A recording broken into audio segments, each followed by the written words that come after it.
अस्सलाम वालेकुम व्यूअर्स।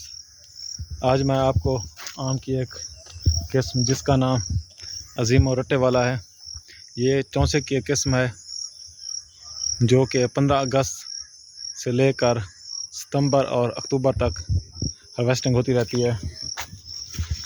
माशाल्लाह इसका जायका चौसे आम की तरह होता है।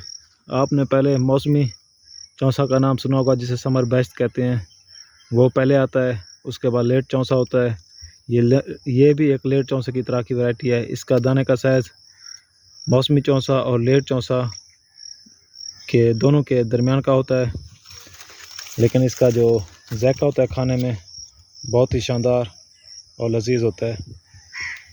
और इस आम के पौधे पर माशाल्लाह बहुत ही अच्छी फ्रूटिंग आती है। आप इसे कमर्शियल तौर पर लगा सकते हैं।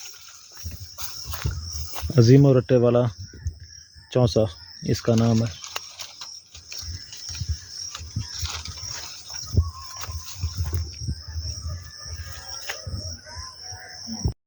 ये एक छोटा सा पौधा है अजीम और रट्टे वाले का, और इस पर आप फल देखें माशाल्लाह।